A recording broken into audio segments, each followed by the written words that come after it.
കളമശ്ശേരി സ്ഫോടന കേസിലെ പ്രതി ഡൊമിനിക് മാർട്ടിനെതിരെ മൊഴി നൽകരുതെന്ന് ഭീഷണി. മലേഷ്യൻ ഫോൺ നമ്പറിൽ നിന്നാണ് യഹോവ സാക്ഷികൾക്ക് ഭീഷണി സന്ദേശം ലഭിച്ചത്. സാക്ഷി പറയുന്നവരെ വധിക്കും എന്നാണ് സന്ദേശം. വിഷ്ണു സുരേഷ് വിവരങ്ങളുമായി. വിഷ്ണു, ഇതിന്റെ ഉറവിടം ആരാണിതിന് പിന്നിൽ? അതൊക്കെ കണ്ടെത്താനുള്ള ശ്രമങ്ങൾ ഊർജിതമായി തന്നെ നടക്കുന്നുണ്ടാകുമല്ലോ.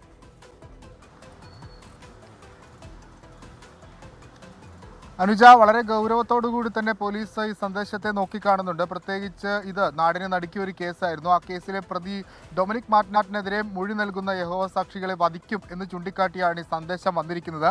മലേഷ്യയിൽ നിന്നാണ് സന്ദേശം എന്ന നമ്പർ പരിശോധിച്ച ഘട്ടത്തിൽ പോലീസിന് മനസ്സിലായിട്ടുണ്ട്. 12-ാം തീയതി രാത്രി 9:57 യഹോവ സാക്ഷികളുടെ സംഘാടകരിൽ ഒരാളായ ഈ ശ്രീകുമാറിന്റെ മൊബൈലിലേക്ക് ഇത്തരത്തിലൊരു മെസ്സേജ് വരുന്നത്. പിന്നാലെ പരാതി നൽകിയ പശ്ചാത്തലത്തിൽ ആലുവ റൂറൽ പോലീസും കളമശ്ശേരി പോലീസും കേസെടുത്ത് അന്വേഷണം ആരംഭിച്ചിട്ടുണ്ട്.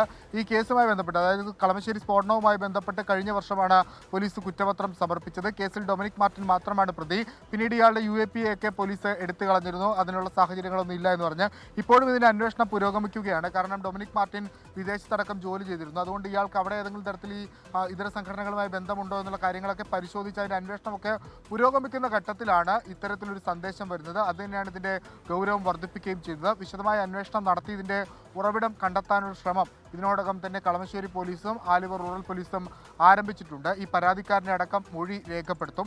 8 പേർക്കാണ് അന്ന് ഈ സ്ഫോടനവുമായി ബന്ധപ്പെട്ട് ജീവൻ നഷ്ടപ്പെട്ടത്. കേസിൽ ഡൊമിനിക് മാർട്ടിൻ മാത്രമാണ് പ്രതി. വിചാരണ നടപടികളൊക്കെ ഉടൻ ആരംഭിക്കും എന്ന് പറയുന്നൊരു ഘട്ടത്തിൽ കൂടിയാണ് ഈ മെസ്സേജ് എത്തിയിരിക്കുന്നത്. അനുജ, അതാണ് കളമശ്ശേരി സ്ഫോടന കേസിലെ വിചാരണ നടപടികൾ ആരംഭിക്കാനിരിക്കെയാണ് ഇങ്ങനെയൊരു സന്ദേശം ലഭിച്ചിരിക്കുന്നത് എന്നുള്ളതാണ് ഏറെ ഗൗരവതരം.